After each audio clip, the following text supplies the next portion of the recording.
حضرت جناب سیدنا سری سختی رحمت اللہ علیہ فرماتے میرا دل سخت ہو گیا تھا،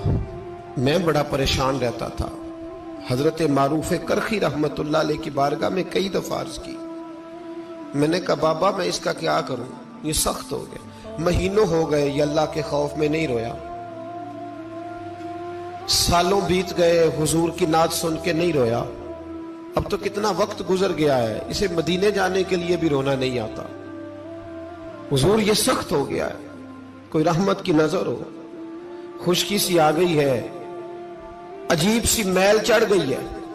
فرماتے کئی دفعہ میں نے خواہش کا اظہار کیا۔ ایک دن نا عید کا دن تھا تو حضرت معروف کرخی نے ایک چھوٹا سا بچہ انگلی کے ساتھ لگایا ہوا تھا، تو حضرت آ رہے تھے، تو میں نے کہا حضور آپ کدھر سے آ رہے ہیں، یہ بچہ کون ہے؟ فرمانے لگے یتیم ہے۔ سارے بچے عید والے دن اخروٹ کے ساتھ کھیل رہے تھے، بیچارے کے پاس اخروٹ کوئی نہیں، تو حضور آپ کیا کریں گے؟ تو حضرت معروف کرخی کہنے لگے پیسے تو میرے پاس بھی کوئی نہیں اخروٹ خرید کے دینے کے، میں یہاں سے کھجوروں کی گٹھلیاں چنوں گا، وہ گٹھلیاں بازار میں بک جاتی ہیں، میں یہ گلیوں سے گٹھلیاں چنوں گا اور چن کے میں نے کہیں بیچوں گا، اور جب میں انہیں بیچوں گا تو پھر یتیم کے لیے 2-4 اخروٹ خریدنے کے قابل ہوں گا، پھر میں اسے اخروٹ خرید کے دوں گا۔ پتہ نہیں کہاں کی بات سنا رہا ہوں میں آپ کو، اور پتہ نہیں کہاں کا ذکر کر رہے ہیں بابا جی۔ بچہ یتیم ہے، بچے اخروٹ سے کھیل رہے تھے، اس کے پاس اخروٹ کوئی نہیں۔ بابا آج کا پیر تو معرفت کی بات کرتا ہے، تو یتیم کے لیے گٹھلیاں چننے چلا ہے۔ آج کا پیر تو کہتا ہے میں اے سی والے کمرے میں بیٹھ کے تمہیں بڑا عرش کے اعلیٰ کی بات بتاؤں گا، یتیم کے لیے گٹھلیاں چننا، مدرسے کے طلباء کی نوکری کرنا، یتیموں کا، غریبوں کا، ان مجبوروں کا خیال کرنا، یہ تو رواج ہی نہیں ہے آج کا۔ بابا تو کیا کہانی سنا رہا ہے؟ تو حضرت معروف کرخی کہنے لگے گٹھلیاں چنوں گا، پھر انہیں بیچوں گا، پھر جب کچھ پیسے ملیں گے نا تو میں اسے اخروٹ خرید کے دوں گا، اور فرمانے لگے جب یہ اخروٹ سے کھیل کر ہنسے گا نا تو اللہ میرے دل کو سکون عطا فرمائے گا۔ میں گٹھلیاں چننے جا رہا ہوں، میں مزدوری کرنے، تیری تلاش میں پھرا میں جنگل، پہاڑ اور دشت میں۔ تو حضرت سری سختی فرماتے ہیں میرے گھر میں پیسے تھے، میں نے کہا حضور اگر یہ نوکری مجھے مل جائے تو میں غلام جو ہوا، اگر مجھے دے دے یہ نوکری تو میں نہ کر لوں؟ فرمانے لگے تو کر لے۔ فرماتے میں اس یتیم کو پہلے گھر لے گیا، وہاں سے میں نے پیسے لیے، پھر بازار لے گیا، کپڑے خریدے، اس کے لیے ٹوپی خریدی، پھر میں نے اسے 2 کھجوریں کھلائیں، پھر اخروٹ خرید کے دیے۔ حضرت سیدنا معروف کرخی کہتے ہیں اس کو میں نے چیزیں دے کے نا، وہ بچہ تھا، بچے ہی ہوتے ہیں، میں نے جب اسے اخروٹ دیے تو وہ دوڑنے لگا، میں بھی ہلکا ہلکا پیچھے چلنے لگا۔ فرماتے ہیں وہ جا کے بچوں کے گروہ میں مل گیا، وہاں درجنوں 20 بچے کھیل رہے تھے، وہ مل گیا، وہ کھیلتا رہا۔ آپ فرماتے ہیں لوگوں اس دن میرے رب نے میرے دل کو اپنے قرب کی لذت بھی عطا کی، اور میرا دل تھا میرے سینے پر ساری رات، تھا میرے سینے میں میرا دل، پر ساری رات میرے نبی کے قدموں کا طواف کرتا رہا ہے۔ اب نہ لگ گیا ہے، پاک ہوئے تے پاک بھی ملدا ہے، اے بنا پاکوں پاک نہیں ملدا۔ سادے وجود نو تون دے نالوں اکو تولا ٹکڑا دل دا، دل لگا کے، دل لگ جائے تو پھر وہ لگ جاتا ہے۔ آپ یقین کریں لگتا ہے تو مزہ دیتا ہے، اور جب تک لگتا نہیں پھر کوئی بھی کیف سرور حاصل۔ امام زین العابدین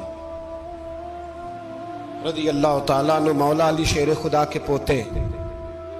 امام حسین کے صاحبزادے، سیدہ پاک کی پیاری نسل، امام زین العابدین گھر میں نماز پڑھ رہے تھے، غور کرنا بات پہ، گھر پہ نماز پڑھ رہے تھے، گھر میں آگ لگ گئی۔ جب آگ لگی ہے تو پھر شور بھی ہوتا ہے، کچھ لوگوں نے شور مچایا، آگ آگ آگ، دور دراز سے لوگ دوڑے، آپ کا ایک چھوٹا بچہ بھی پاس سویا ہوا ہے، آگ لگ گئی، شور ہو رہا، دور دراز سے لوگ پانی لے کے دوڑ رہے ہیں، آگ بجھائی جا رہی، امام صاحب نماز پڑھ رہے ہیں، حکم ہے کہ ایسی ایمرجنسی دیکھو تو نماز توڑ دو، پر اس کے لیے جو دیکھے ہی نہ،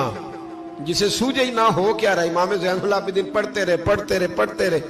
نماز مکمل ہوئی تو آپ کی زوجہ کہنے لگی اللہ آپ پہ رحم کرے، گھر میں آگ لگ گئی تھی، سارا محلہ، سارا گاؤں، سارا شہر ٹوٹ پڑا، بچہ سویا ہوا تھا، آپ نے توجہ ہی نہیں کی۔ تو آپ فرمانے لگے ہلکی سی بن بناہٹ ہوئی تھی میرے کانوں میں، پر میں اللہ کی نماز پڑھ رہا تھا، پر میں اپنے رب کی، میں اس کی نماز پڑھ رہا تھا۔ تیرے عشق کی انتہا چاہتا، تیرے عشق کی انتہا چاہتا، تیرے عشق کی انتہا چاہتا، میری سادگی دیکھ کیا چاہتا ہوں، ذرا سا تو دل ہے مگر شوق اتنا، وہی لن ترانی سنا چاہتا ہوں، مجھے کیا خبر ادھر کیا ہو رہا، ادھر میں تو اس کے ساتھ میرا تعلق تھا، میں تو اللہ کی بارگاہ میں حاضر تھا، مجھے کیا پتا۔ بی بی کہنے لگی آگ لگ گئی تھی، تو فرمانے لگے بھلی مانت چپ کر، تم دنیا کی آگ بجھا رہے تھے، میں جہنم کی آگ بجھا رہا تھا، تم لوگ اپنے شور میں تھے تو میں اپنے ذائقے میں۔ الذین ہم فی صلاتہم خاشعون، فرمایا یہ لوگ اپنی نمازوں میں عاجزی کر، دل لگا کے کرتے ہیں جو کرتے ہیں۔ اور بڑی خوبصورت مثال ہے، حضرت رومی نے لکھی ہے، بڑی مشہور بھی ہے۔ ایک نمازی نماز پڑھ رہا تھا، میری طرح کا نمازی، مجنو اس کے آگے سے گزر گیا، لیلا کے گھر جا رہا، تو نمازی اتحیات پہ تھا، اتنی دیر میں اس نے بھی نماز مکمل کر لی، تو پیچھے سے جا کے مجنو کا گریبان تھاما، کہنے لگا شرم نہیں آتی تجھے، مسئلے کا نہیں پتا، نمازی کے آگے سے نہیں گزرنا چاہیے؟ تو کہنے لگا یار معاف کر دو، مجنو کہنے لگا معاف کر دو، غلطی ہو گئی، حالانکہ شہزادہ تھا، پر معافیاں کیوں مانگ رہا ہے؟ اس لیے کہ کسی سے دل جو لگ گیا ہے، عاجزی آ گئی، ان کے چل یار معاف کر دے، تیری مہربانی، نمازی ناراض نہ ہو جائے، نمازی بڑے ڈاڈے ہوتے ہیں، کئی دفعہ بڑے سخت ہوتے ہیں، نمازی تھا بڑا پکا، تو وہ کہنے لگا نہیں، نماز خراب کر دی تو نے، تجھے پتہ نہیں آگے سے نہیں گزرنا چاہیے، اور ویسے بھی زمانے کا رواج ہے، جو معافی مانگ لے لوگ سمجھتے ہیں بزدل ہے، یہ بھی بڑا مسئلہ ہے۔ آپ تھوڑا سا کہہ دے کہ جب دیکھی جائے گی جو ہوگی، لوگ سمجھتے ہیں نہیں ہے دم کم، معافی مانگ لے سامنے والا بگڑ جاتا ہے، الا ماشاءاللہ، لیکن اس کا مطلب یہ نہیں کہ ہم معذرت کرنی چھوڑ دیں، وہ اگر بری عادت پہ ہے تو ہم نے اپنی اچھی عادت کو قائم رکھنا ہے، تو کہا جناب معاف کر دے، تو نمازی کہنے لگا نہیں تجھے عقل نہیں ہے، نمازی کے آگے سے نہیں گزرنا چاہیے۔ پھر مجنو نے بڑی بات کر دی، پھر ایک عاشق نے عاشقوں والا جملہ بولا، پھر ایک محبت کرنے والے نے بڑی بات کی، کہنے لگا یار نمازی میں تو معافی مانگ رہا ہوں تو نہیں دے رہا، چل ایک سوال کا جواب ہی دے دے کہ میں تو عورت کے عشق میں جا رہا تھا، مجھے تو نظر نہیں آیا کہ تو نماز پڑھ رہا ہے، میں تو بی بی کے عشق میں تھا، مجھے تو نظر نہیں آیا، تو بتا تو رب کے عشق میں تھا، تو مجھے کیسے دیکھ رہا تھا، میں تجھے کیسے نظر آیا، حالانکہ تو اللہ کے عشق میں کھڑا تھا، مالک حقیقی کی محبت میں تیری میرے اوپر نظر کیسے پڑ گئی، میں تو عورت کے عشق میں تھا۔ اب نمازی صاحب شرمندہ ہو گئے، مجنو کہنے لگا آج کے بعد جب رب کی بارگاہ میں کھڑے ہونا نا، تو والذین آمنوا اشد حبا للہ، پھر نماز کے لیے نہیں، اس کے پیار میں بھی کھڑے ہونا، دل لگا کے۔